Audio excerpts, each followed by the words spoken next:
નમસ્કાર, આપ જોઈ રહ્યા છો નિર્ભય ન્યૂઝ અને હું છું આપની સાથે રિદ્ધિ. ગુજરાતની અંદર જ્યારે વરસાદી વાતાવરણ જામ્યું છે, ભર ઉનાળે આપણને માવઠારૂપી વરસાદ દેખાઈ રહ્યો છે. મારી સાથે અત્યારે હવામાન નિષ્ણાત પરેશ ગોસ્વામી જોડાયેલા છે. સીધી તેમની સાથે ચર્ચા કરવી છે.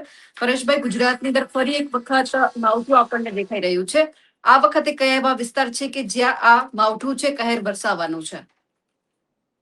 આમ જોવા જઈએ તો અત્યારે બે ત્રણ પ્રકારની અસ્થિરતાઓ છે એ ચાલી રહી છે. સૌ પ્રથમ તો અત્યારે એક વેસ્ટર્ન ડિસ્ટર્બન્સ છે એ ઉત્તર ભારત ઉપરથી પસાર થઈ રહ્યું છે અને એનો જે અમુક જે ટ્રફ છે એ પણ ગુજરાત સુધી લંબાયેલો છે. એટલે એક કારણ એ પણ છે.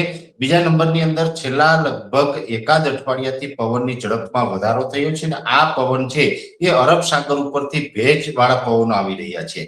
એટલે જે કહી શકાય કે ગુજરાત ઉપર ભેજનું પ્રમાણ પણ ધીમે ધીમે વધી રહ્યું છે.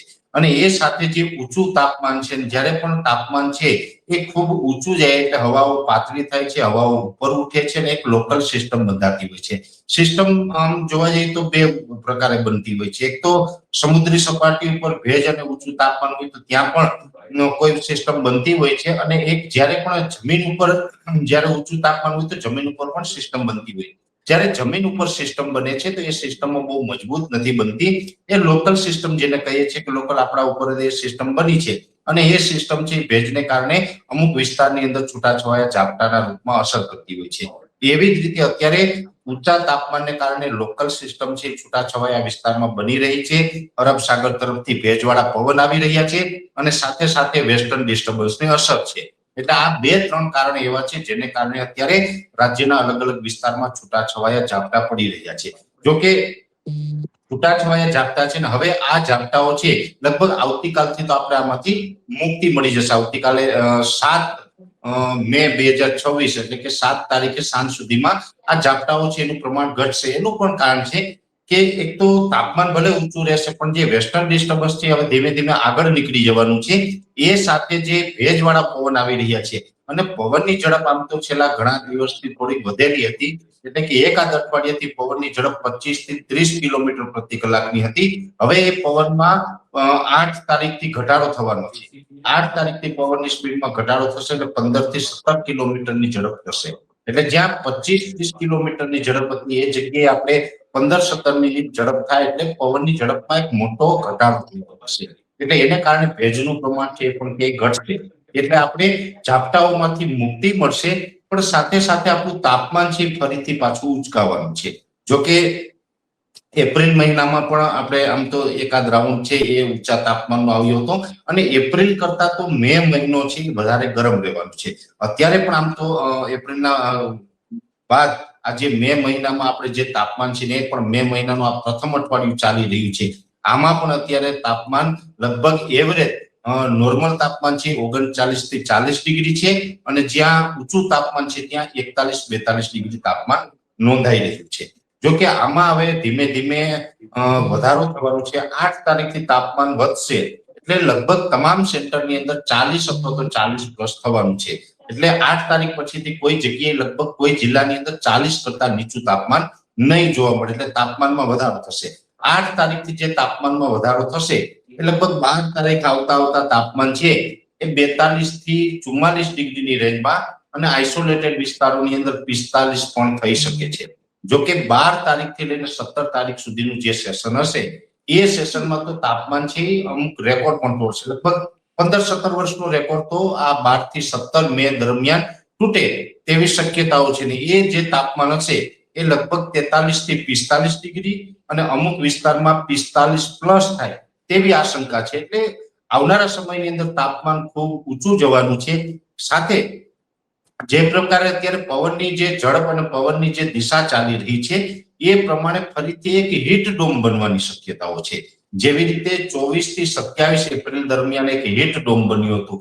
જ્યારે પણ હીટ ડોમ બને છે ત્યારે બેન એવું હોય છે કે હવાઓ છે એન્ટી ક્લોક રાઉન્ડમાં ફરતી હોય છે અને એ જે આખા રાજ્યને કે એક બે રાજ્યને જ્યારે કવર કરતી હોય છે અને એન્ટી ક્લોક રાઉન્ડમાં ફરે ને એનો ટોપ બંધાઈ છે. એટલે કે ઉપર જે ટોપનો પાર્ટ છે એમાં પણ જ્યારે સર્ક્યુલેશન 700 એચપી લેવલે કમ્પ્લીટ બની જતું હોય છે ત્યારે એક રાજ્યની પ્રેશર કુકરમાં જે આપણે બંધ કરેલું હોય એ પ્રકારની સ્થિતિ થતી હોય છે.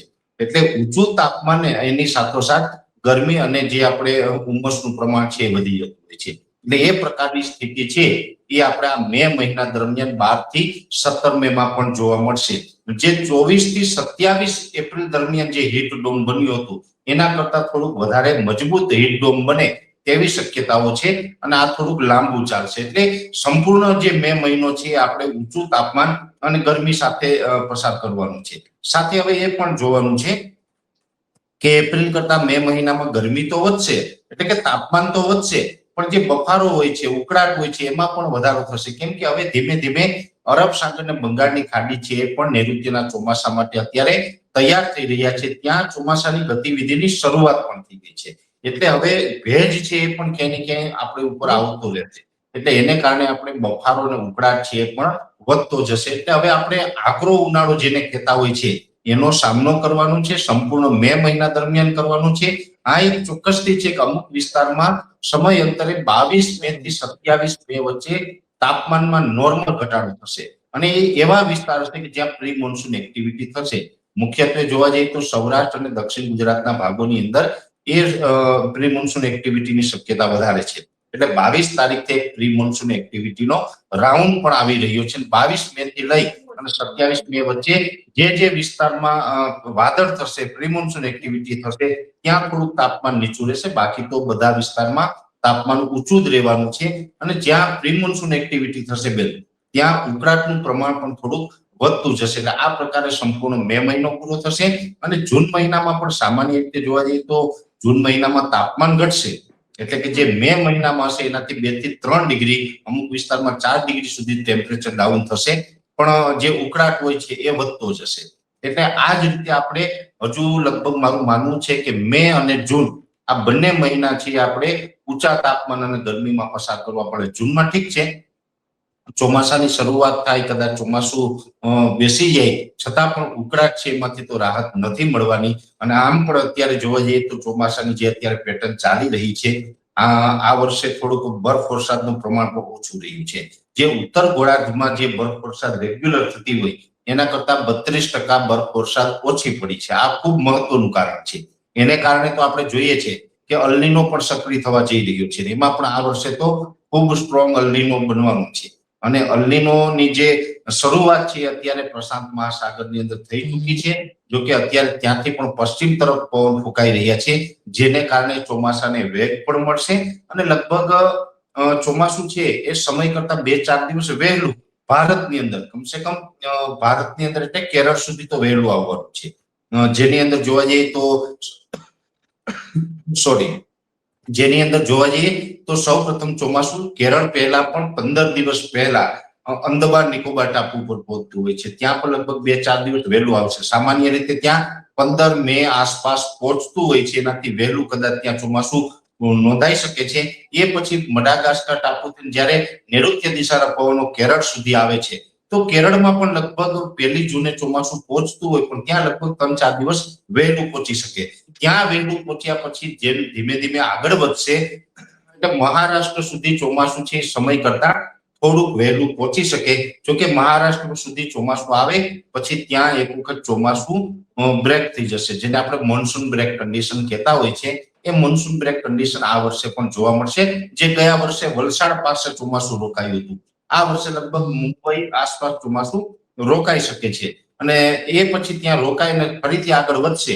એટલે આપણે ગુજરાતની અંદર તો નોર્મલ સમય આસપાસ જ ચોમાસું આવવાની સંભાવનાઓ અત્યારે દેખાઈ રહી છે. આ પ્રકારની ચોમાસાની આખી પેટર્ન ચાલી રહી છે. એટલે ચોમાસા પહેલા જે ગરમી અને ઊંચું તાપમાન હોય એ અત્યારે આપણે જોઈ રહ્યા છીએ. આગળ ઉપર પણ આપણે આ જ પ્રકારનું વાતાવરણ રહે એવી શક્યતાઓ પૂરી ચાલી રહી છે.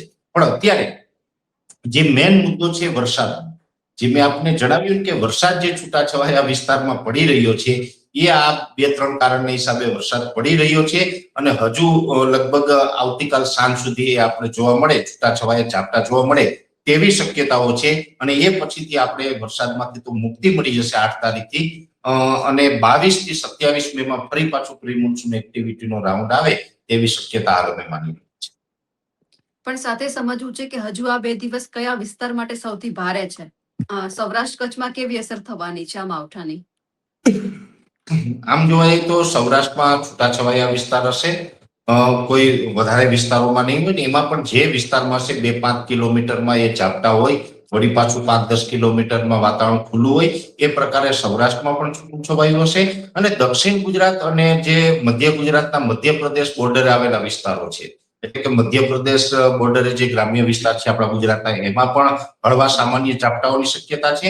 અને મહારાષ્ટ્ર બોર્ડરે થોડુંક ઝાપટાનું પ્રમાણ તીવ્ર રહે તેવી શક્યતાઓ છે. એટલે સૌથી વધારે અસર તો મહારાષ્ટ્ર બોર્ડરના ગામડાઓ છે આપણા, એમાં થોડીક તીવ્ર અસર રહેવાની છે. બાકી સૌરાષ્ટ્ર અને મધ્યપ્રદેશ બોર્ડરે એકદમ હળવા છૂટાછવાયા સામાન્ય ઝાપટા રહેશે. એટલે કોઈ આમાં મોટો વરસાદ થાય, અત્યારે કોઈ મોટું નુકસાન કરે તેવી શક્યતાઓ નથી. હા, એ ચોક્કસ છે કે મહારાષ્ટ્ર બોર્ડરના જે ગામડામાં થોડુંક જે આ તીવ્ર ઝાપટાની અસર જોવા મળે અને ત્યાં આંબાના બગીચાઓ પણ વધારે છે, એટલે ખેડૂતોને કદાચ ત્યાં આંબાના પાકમાં નુકસાની આવે તેવી શક્યતાઓ છે. આમ તો અત્યારે અમુક વિસ્તારમાં જે ડાંગરના પાક હશે અથવા તો જે તલ હોય, અડદ, મગ, શાકભાજી જેવા પાકો હોય, એ તમામ પાકોને આ કમોસમી વરસાદ છે નુકસાન કરતો જ હોય છે. પણ મહારાષ્ટ્ર બોર્ડરે થોડુંક તેની તીવ્રતા વધારે રહેવાની છે અને ત્યાં થોડી વધારે નુકસાની થાય. બીજા વિસ્તાર માટે અત્યારે હાલના સેશન પ્રમાણે કોઈ મોટું ચિંતાનું કારણ નથી. એ પછી જે 22 થી 27 મે માં જે તીવ્ર પ્રી-મોન્સૂન એક્ટિવિટી, એટલે ચોક્કસથી આમ જોવા જઈએ તો જે સૌરાષ્ટ્રના છૂટાછવાયા વિસ્તારો, મધ્યપ્રદેશ બોર્ડરે આવેલા જે ગ્રામ્ય વિસ્તારો છે ને, એ સાથે મહારાષ્ટ્ર બોર્ડરે આવેલા જે ગ્રામ્ય વિસ્તારો છે, આ તમામ વિસ્તારમાં આ જે આવનારા 2 દિવસ સુધી હજુ સામાન્ય છૂટાછવાયા ઝાપટા નોંધાવાના છે. જોકે આમાં સૌથી વધુ તીવ્રતા છે મહારાષ્ટ્ર બોર્ડરે આવેલા ગામડાઓ છે એમાં જોવા મળશે. આમ જોવા જઈએ તો દરેક પાકોને આ જે ઝાપટાઓ છે નુકસાન કરતા હોય. અત્યારે ઉનાળુ પાક તરીકે અડદ, મગ, તલ, શાકભાજી, મગફળી વગેરે પ્રકારના જે પાકોનું વાવેતર છે એ તમામ પાકોમાં નુકસાની થાય. સાથે બાગાયતી પાકોમાં અત્યારે કેરીમાં પણ ફ્લાવરિંગ આવેલું છે, હાર્વેસ્ટિંગ થઈ રહ્યું છે, એટલે કેરીના પાકમાં પણ વધારે નુકસાનીની ભીતિ દેખાઈ રહી છે. એમાં પણ મહારાષ્ટ્ર બોર્ડરે આવેલા ગ્રામ્ય વિસ્તારો છે એની અંદર થોડુંક વરસાદનું પ્રમાણ છે વધુ જોવા મળશે. એટલે ત્યાં આંબાના બગીચાઓમાં થોડુંક વધારે નુકસાન થાય તેવી શક્યતાઓ અમને લાગી રહી છે. જોકે આ જે છે છૂટાછવાયા વિસ્તાર હશે, બહુ ચિંતાનું કારણ પણ નથી. અમુક વિસ્તારમાં આ ઝાપટાઓ પડવાના છે, એટલે આ સેશનમાં બહુ મોટું ચિંતાનું કારણ અમે નથી માનતા. પણ 22 મે થી લઈને 27 મે વચ્ચે જે તીવ્ર પ્રી-મોન્સૂન એક્ટિવિટી થશે એમાં અનેક વિસ્તારોની અંદર વરસાદને કારણે નુકસાની થાય તેવી શક્યતાઓ છે. જોકે ખેડૂત ભાઈઓએ પણ અત્યારે થોડુંક અગાઉથી થોડીક તૈયારી રાખવી જોશે. અને જે ખરીફ પાકનું વાવેતરની જે અત્યારે તૈયાર થઈ રહી છે એ ખેતરો તૈયાર કરવા અને ઉનાળુ પાકનું જે હાર્વેસ્ટિંગ હોય એ સમયસર જો કરી લેવામાં આવે તો પછી આપણે નુકસાનીમાંથી બચી શકીએ છીએ. પરેશભાઈ, સાથે એ પણ સમજવું છે કે આટલા આ વખતે ઉનાળામાં માવઠા આવ્યા, શિયાળામાં માવઠા આવ્યા, ચોમાસા ઉપર આ વખતે કોઈ ફરક પડવાનો છે આમનાથી? જોકે શિયાળા દરમિયાન વધારે પડતા માવઠા હતા એ વેસ્ટર્ન ડિસ્ટર્બન્સને કારણે હતા, એટલે એ માવઠાઓ છે એ ક્યાંય ચોમાસા ઉપર અસર ન કરે. જો શિયાળા દરમિયાન અરબ સાગર કે બંગાળની ખાડીમાં કોઈ સિસ્ટમ બની હોય અને સમુદ્રી સપાટી ક્યાંય ડિસ્ટર્બ થાય તો પછી ચોક્કસથી આપણે એની અસર પડતી હોય છે. પણ શિયાળાના માવઠા હતા એ વેસ્ટર્ન ડિસ્ટર્બન્સને કારણે હતા, એટલે એને કારણે કોઈ ચોમાસા ઉપર નેગેટિવ અસર નથી પડવાની. સાથે અત્યારે જે ઝાપટા પડી રહ્યા છે આ તો ઝાપટાઓ પડવાની સિઝન ગણવામાં આવે છે, કેમ કે મે મહિનામાં તો સામાન્ય રીતે ગુજરાતમાં પ્રી મોન્સૂન એક્ટિવિટીની શરૂઆત પણ થતી હોય છે. અને એમાં પણ આ તો ઊંચું તાપમાન અને વેસ્ટર્ન ડિસ્ટર્બન્સને કારણે છે. અરબ સાગર ઉપરથી ભેજવાળા પવન આવ્યા છે. હજુ ગુજરાત નજીક અરબ સાગરમાં કોઈ સિસ્ટમ નથી બની અથવા તો બંગાળની ખાડીની અંદર પણ કોઈ સિસ્ટમ બની નથી, એટલે હજુ પણ ચોમાસાની પેટર્ન છે એને આ હવામાન છે ક્યાંય ડિસ્ટર્બ કરતા નથી, એટલે ચોમાસા ઉપર આની કોઈ નેગેટિવ અસર ના પડે. આ એક ચોક્કસથી છે કે ચોમાસું આ વર્ષે છે એ શરૂઆતના તબક્કામાં થોડુંક અનરેગ્યુલર રહેશે. એટલે આમ તો લાંબા ગાળાના આધારે જે અમે અલ્નીનો, લાનીના હોય અથવા તો એમજેઓ છે, આઈઓડી છે, આ તમામ પેરામીટરોના આધારે અમે જે પ્રિડિક્શન કરતા હોય છે એમાં અમારું વ્યક્તિગત તારણ એવું છે કે ચોમાસુમાં જે જૂન મહિનામાં જે શરૂઆત થશે એટલે 2 થી 3 તબક્કામાં વાવણી થશે. એટલે કે એક સાથે જે દરેક વિસ્તારને કવર કરતા હોય એવું કદાચ આ વર્ષે નહીં થાય. જે 12 થી 15 જૂન વચ્ચે પ્રથમ રાઉન્ડ હશે, બીજો રાઉન્ડ હશે 22 થી 25 26 જૂન આસપાસનો હશે, એમાં પણ એક રાઉન્ડ આવશે અને એમાં પણ ઘણા બધા વિસ્તારો છે વાવણીથી વંચિત રહેશે. એને જુલાઈ મહિનાના પ્રથમ અઠવાડિયાની અંદર વાવણી લાયક વરસાદ થાય તેવી શક્યતાઓ છે. એટલે 2 થી 3 રાઉન્ડની અંદર વાવણી થશે. જૂન મહિનાની અંદર એવરેજ રહેવાનું છે.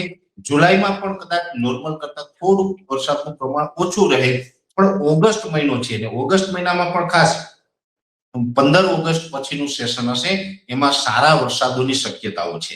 જે ઘણી વખત આપણે દર વર્ષે જોતા હોય કે જુલાઈ મહિનાની અંદર દરેક ડેમો ઓવરફ્લો થઈ જાય એવા સમાચારો ક્યાંય મળતા હોય છે. એ સમાચારો આ વખત ઓગસ્ટના છેલ્લા અઠવાડિયામાં પ્રાપ્ત થાય તેવી શક્યતાઓ છે. એટલે ઓગસ્ટનું જે છેલ્લું અઠવાડિયું હશે એ લગભગ આખા વર્ષનું ચિત્ર બદલી લાગશે.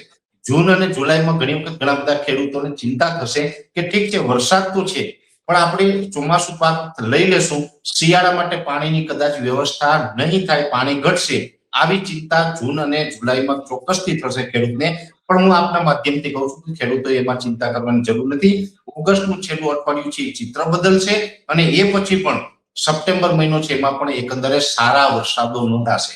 સપ્ટેમ્બર પણ બિલકુલ નબળો નથી રહેવાનો અને ઓક્ટોબરમાં છેલ્લે આમ તો લગભગ 24 ઓક્ટોબર સુધી તો વરસાદની સંભાવનાઓ છે. 24 ઓક્ટોબરે છેલ્લો વરસાદ હશે, ત્યાર પછી ચોમાસાની વિદાય થશે. એટલે આ વર્ષે એકંદરે ચોમાસું છે તે સારું રહેવાનું છે. ગયા વર્ષે જે 109% આસપાસનો વરસાદ હતો એની જગ્યાએ કદાચ 90 થી 95% સુધીનો વરસાદ વરસે અને એકંદરે ચોમાસું મધ્યમ રહે તેવી શક્યતાઓ છે. નબળું તો કમસે કમ નથી થવાનું અને આ વર્ષે આપણે ચોમાસું પૂર્ણ થાય ત્યાર પછી શિયાળુ પિયત ખેડૂત કરી શકે અને ઉનાળુ પાક પણ વાવી શકે ત્યાં સુધીના પાણીની વ્યવસ્થા થઈ જાય. આ પ્રકારે આખી ચોમાસાની પેટર્ન રહેવાની સંભાવનાઓ છે. બિલકુલ પરેશભાઈ, આપ અમારી સાથે જોડાયા, આપનો ખૂબ ખૂબ આભાર.